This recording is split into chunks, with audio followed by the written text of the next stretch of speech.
Folks, we're about ready to be changing out this fan on this Chevy Impala. This happens to be a 3400 model. So what we're going to be doing first off is taking off the motor mounts, which will be one here, as well as these straps, which will be one here and probably one here. You need a size 13 pretty much to take off these screws on these motor mounts. The first thing we're going to do is that. We'll show you what's next in a second. Alright, so in the process now of taking out these size 13s on the motor mount, you'll have one in the front here, one over here, and then one right here, and one over there. So in total you'll have 3 screws to take out on each motor mount. And once you do that, it'll allow you to push your engine back a little bit. That way it gives you more space and clearance to disconnect your radiator fan, which is right here, what we're going to be taking out. Alright, so we got the motor mounts up now. We got this one up.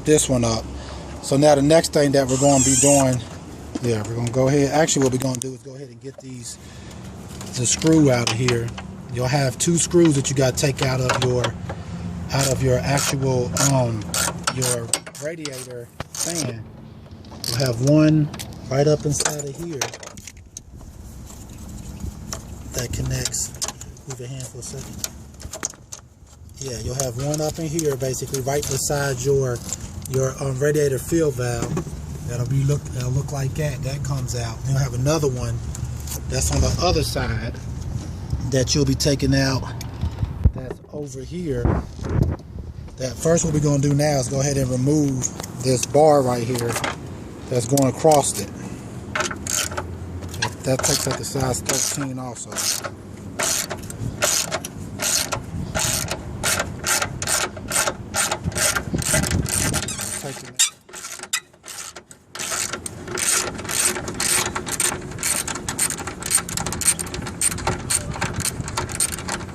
So we're getting that one out. Now we're just going to loosen this top one right here. This will let you pretty much just pull this bar to the side. Kind of loosen it like that, so you're able to pull this to the side. Okay, so what we're doing now is going ahead and disconnect the mass airflow sensor, and we're opening up this part right here. It's going to give us more clearance right here by moving.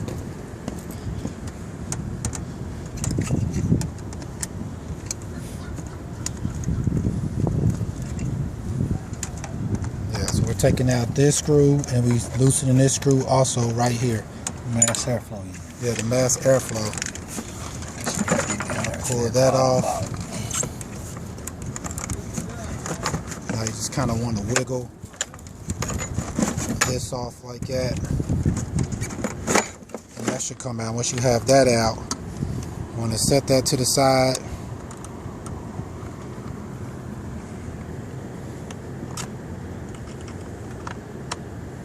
Yeah, so we took out our airflow sensor, where your mass airflow sensor's at.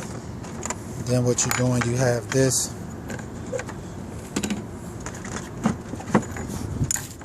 And with this piece right here, you just kind of want, that's your actual airflow. This part, you just want to pop it out. Just pull out on it.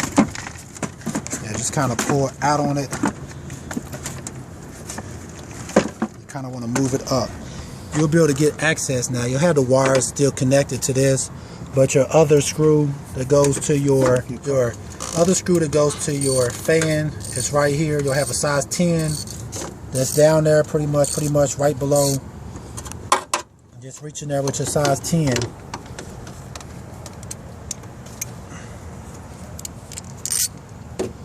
Yeah, you reach down there. It takes a size 10. Basically, to take out your fan, you'll have 2 screws on each side. Then you'll have to disconnect your electrical wire harness and then take out those 2 top braces that hold it together, and pretty much your fan should come out. We'll show you that in a minute. Now we're just like positioning our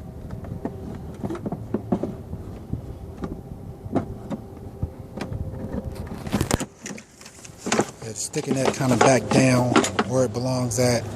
We're not pushing it all the way back in yet, because we still got to take the fan out. So now we have that one out. Now what we're going to do is come here. Right here, there's another little brace. It should take a size 10 also. That you want to remove. And right now we're actually working on the driver's side. We've already taken out the one on the passenger side. Yeah, so now we're just working on the driver's side. It also takes a size 10. Like I said, we're working right beside your upper radiator hose. It's like a little mount.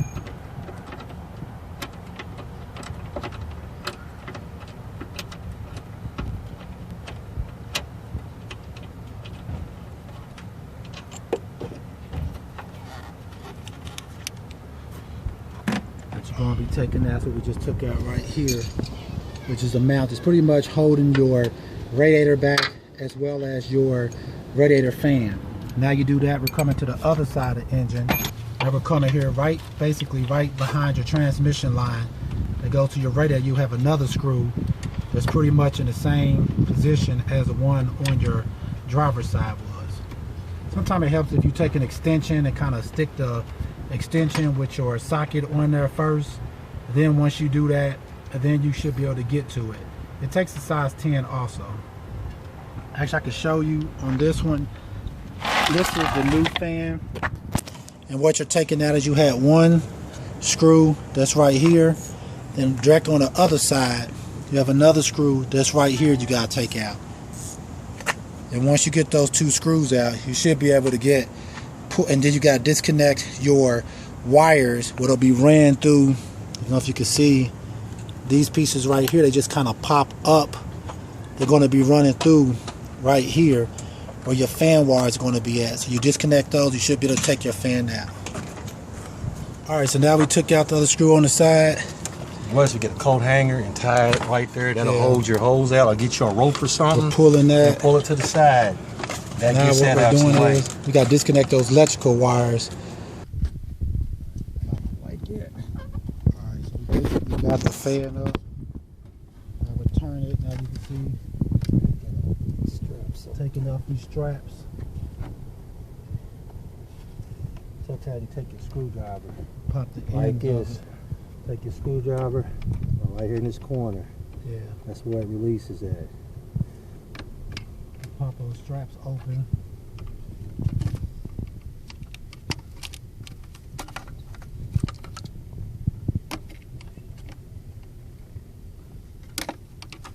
Once you do that, your wire harness comes through and your fan should be able to take your fan out pretty much. Okay. So now we're going to be putting the other fan back in. Alright folks, what we're doing now, we're about ready to test this new radiator fan to make sure that it's working right before we put it on. This is a good way to test out your fan once you take it out, or if you could reach into your car while it's still on there and test it. May be kind of hard, but as you get it out, you can always test it just by taking like a battery. You can either spare a battery or either the battery that's in your car. Take some wires, run to it, and then what you want to do is if you look inside of your fan motor, what you'll see is you'll be able to see inside of there where you'll have two prongs at. That's right there like that. You're going to be touching, go ahead. You're going to be touching one end basically on to each of them to see if the fan kicks on. See it kicked on? That tells you that side's working. Now we're going to do the same thing on the other side. Stick it inside of there. It's a little loud, but it's coming on. That won't be going out this side. Yeah, basically one of them's working good, the other one's a little loud, but both of them pretty much are working. Reinstall the new radiator fan. One screw over here, one screw on this side. You have one screw over here on this side right here to put in. So what we're doing now is just sticking the fan back in, and once we do that, we'll reconnect the stuff that we took loose, and pretty much we should be good. Alright folks, once again, this is how you would install a radiator fan inside of a Chevy Impala. It happens to be a 2000 year 3400 motor. So it's probably the same for multiple different models and years of Chevy vehicles. Please check out our other videos and please subscribe. Thanks.